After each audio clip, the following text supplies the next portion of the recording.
સુરત શહેરની એસઓજી પોલીસે Limbayat police station ખાતે દાખલ થયેલ એનડીપીએસના ગુનામાં ગેરકાયદેસર કોડિન સિરપ કિંમત ₹42,920નો જથ્થો પૂરો પાડનાર અને છેલ્લા 1.5 વર્ષથી નાસ્તા ફરતા આરોપીને ઝડપી પાડી.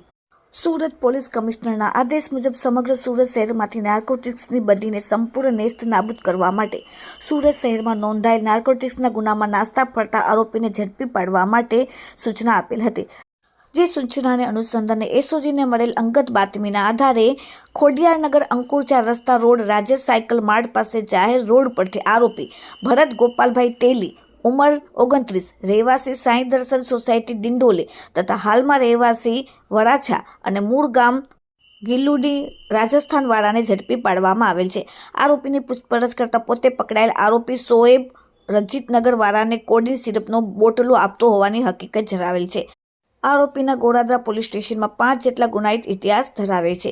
હાલમાં એસઓજી પોલીસે ઝડપીને કાયદેસરની કાર્યવાહી કરી. Bureau report, daily India TV.